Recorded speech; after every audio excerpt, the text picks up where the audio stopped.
about what is passion for compassion. You know, words, we use a lot of words sometimes. We don't really know what they mean. And you've heard people say that they're passionate about things. Well, what does that really mean? Do we need compassion, do you think, as an esthetician working in the spa world, or a massage therapist, or an RN, or an acupuncture? I don't know who else is in the room. But when we are dealing with clients, do you think we need compassion? I do too. And do you have it? How do you get it? So passion, let's just take a look at that word for a minute. It can mean a lot of things to some people. It could mean enthusiasm, feelings, strong, compelling, emotion. I'm a word nerd, my husband told me, because I like to look words up. So, you know, we don't have dictionaries anymore. Everything's online. So I looked at Webster, and then I also chose Urban Dictionary. Anybody ever used Urban Dictionary? I had never heard of it. Well, it's really cool. I really liked it. So in this word, I like theirs better too. So Webster says that passion is a noun, and it means intense, driving, or overmastering feeling, strong conviction, barely controllable emotion. Okay? Urban Dictionary says it's when you put more energy into something than is required to do it. It's more than enthusiasm. It's more than excitement. Passion is ambition that is materialized into action. And when you put as much heart, mind, body, and soul into something as possible. Sounds good, doesn't it? I'd like to have that in everything that I do, and I hope that people that I go see and spend my money with have a passion for what they do. So compassion. Compassion can be a lot of things. Again, caring for somebody, kindness, having love for others, lots of different words that can go into that. Webster says it's a noun, and it means sympathetic consciousness of another's distress, coupled together with the desire to alleviate it. So it's not just feeling bad for somebody, it's actually you got to do something. So I don't really think it's a noun. We'll talk about that in a minute. Wikipedia says it's sympathetic pity and concern for the sufferings and misfortunes of others. I kind of didn't like that one too well. So again, I went back to my Urban Dictionary and I was like, yes, I love it. So they say someone who cares about the thoughts and feelings of others before they think of themselves. Take a minute just now and think about anything in your life. Is there anything in your life that you do that with? That you put that person's needs in front of you? You probably have something that you do that with. I hope you do. You know, whether it comes to family or, you know, in your job. Let me just tell you that with this particular client, anybody that's experienced cancer, you're uber sensitive to everybody else's thoughts, feelings, the way they look at you, the way they talk to you. So it's really important that you're going to be caring about them more than you're caring about yourself. So I think it's a verb, because I don't think you can have compassion without acting on it. And again, it's putting yourself aside and putting someone else's needs in front and going with mind, body, and soul. Just jump in there and do it. Okay, so that's kind of what I mean. Now think about the question I asked you a minute ago. Do you have anything that you just jump in there and do it and give it everything? And I hope it's what you do for a career, because then it makes your career so fun, right? It doesn't feel like work. Okay, so now we know what compassion is. What do we do with it? As an esthetician, apply it. Absolutely. Thank you. Yes. Because if we don't, it will make a difference. And this particular client will really know, you guys. It absolutely affects what we do. When you touch somebody, which is everybody in the room either a massage therapist or an esthetician? Yes. So everybody's in the touch mode, right? And if I asked you a question and said, why did you choose this as your career? Can I have a couple people throw out to me, why did you choose aesthetics or massage? My wisdom, very strong. I had my daughter, which was in heaven. Was not cancer, that was some type of scleroderma that and had tissues. So there is not anything that we can do, but for me was a need. To learn how to touch and care for her. To help her. Yes. That, and after she is gone, I I can help others. Good. See, so there's a very personal reason for choosing aesthetics. Can somebody share another reason why you chose this profession? Anybody? Anybody? Come on, you guys.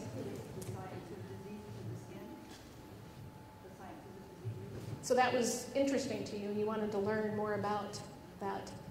Okay, both of you guys get a free thing, so come up afterwards and get it, okay? So there's lots of reasons why we choose, but I think that for the most part, people choose because they want to help. We're a little different than your average person, right? We want to help. We're not afraid to touch. How many times have you had a client where you said, I'm going to touch you here, like on your feet, for example, and they were like, ooh, I hate feet. I would never want to touch feet. How do you do that, right? So we look at things a little bit different. I'm telling you, as an esthetician or massage therapist, you will probably be successful without having compassion, but you won't be as successful as you could be. And your clients absolutely know the difference. I have had people over and over and over and over and over tell me when we do a class, and at the end of class, the students actually get to work on cancer patients.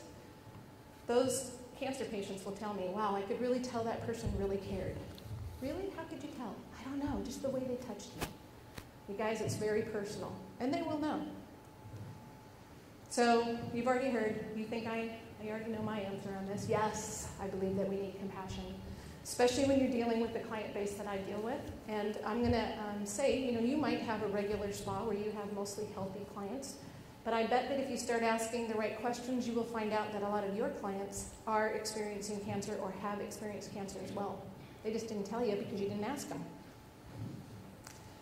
So Oncology Esthetics is what I do, and I'm certified in, and it is safe and therapeutic spa treatments for any individuals who are diagnosed with or recovering from cancer with the goal of improving their personal well-being and quality of life. So we're not going to just, make them look pretty, although that's a big part of it too. They really need that. But we're really going to help them feel good about themselves because they deal with some different issues than your healthy client. So who is the client? What makes them different from other spa clients? What do we need to know in order to treat them safely? What type of conditions do they experience? And how can we help as estheticians? There's some things we're going to cover today if I can move on. So we're going to talk just really, guys, this much about cancer. Most everybody knows what cancer is, but I want to just give a little basic because it's kind of the intro. So cancer are mutated cells. The DNA doesn't do what it's supposed to. So a normal cell is programmed to be that type of cell. Let's just pick a breast cell. So a breast cell knows what it's supposed to do. It's programmed. It has the DNA instructions right inside. And it says you divide this many times and then you die. And that's what you're supposed to do and you look like this. It's basically their instructions. That's a healthy cell. Well, a cancer cell is going to have unregulated cell growth, so it's not going to stop dividing when it's supposed to. It keeps on going. And in fact, they say if you put a cancer cell in a petri dish and set it right here, and just let it go, it would just keep dividing and it would come down on the floor and just keep on going. It doesn't have apoptosis, which means cell suicide. It doesn't have the off switch, so it just keeps growing. It doesn't have cellular differentiation. So again, remember I said a breast cell looks like a breast cell? Well, if it's cancerous, it might not no longer or any longer look like a breast cell. And that's why if you've ever had or heard somebody who's diagnosed with cancer and it's metastasized and they've got bone cancer and lung cancer, they don't know where it started. And it's important for them to figure out what the primary is, and they can tell that by looking at that cell, unless that cell is so poorly differentiated that they can no longer tell. And then the ability to evade healthy tissue. So a healthy cell is polite. So it divides, and if it gets going a little crazy and it bumps into somebody next to him, it says, oh, oops, sorry, and scoots over again and does its thing and dies when it's supposed to. But a cancer cell bumps, actually has enzymes in it that can spray and kill that neighboring tissue so that it can just keep going. It has an agenda. And if you've heard that before, they're very sneaky and very, very fast growing. So here's just a picture of benign. So sometimes if you've heard of benign tumors, the difference between benign and malignant, the benign still has the capsule. It's still encapsulated. So it's going to, go where it's supposed to and not invade neighboring tissues, where your malignant is going to invade neighboring tissues. So the way we treat cancer here in the US, we have a couple of common therapies, and I know there are some complementary ones that are starting to be done, but within the medical field, there's only a few.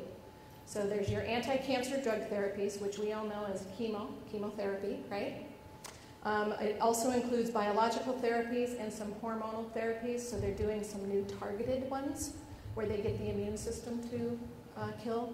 So they ramp up the immune system to kill the cancer as opposed to using a cytotoxic drug to kill it. Either way, it's very, very hard on our skin.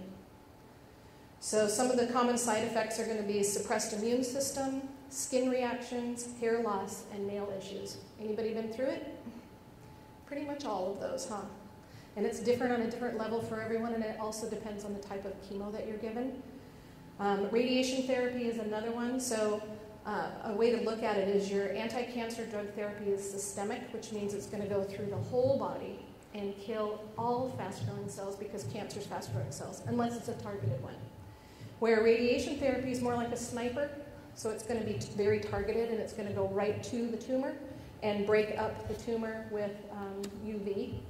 And some of the common side effects that we would see on someone on that would be hair loss only in the area that they're being radiated, and skin reactions. We're going to see some pictures of these in a bit. So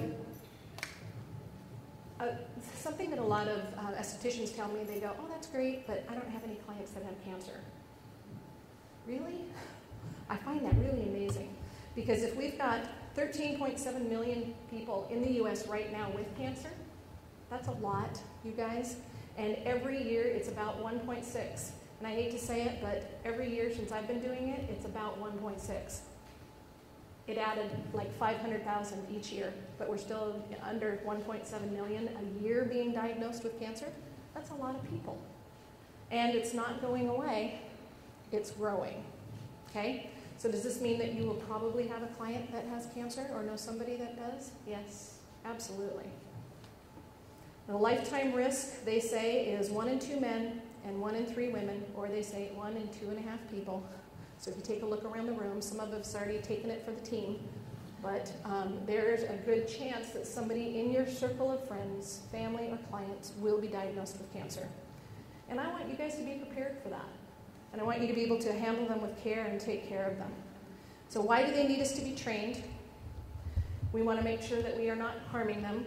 I had an actual client tell me that she went to have a massage, and she told them, because they didn't ask, but she told them that she had lymph nodes removed, and they said, yeah, so? Ugh, that's really scary, you guys, really scary. She had come to me for a facial, so she knew that she shouldn't let them touch her, and she left.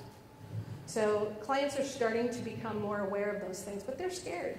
I just met with a gal in San Francisco who I saw a year ago. So a year ago, she was cancer, just coming out of her cancer therapy. Now she's a year past that. And I asked her how she was doing, and is she going to get facials? And she said, no, I'm still not, because I don't know who to go to. I don't know who to trust.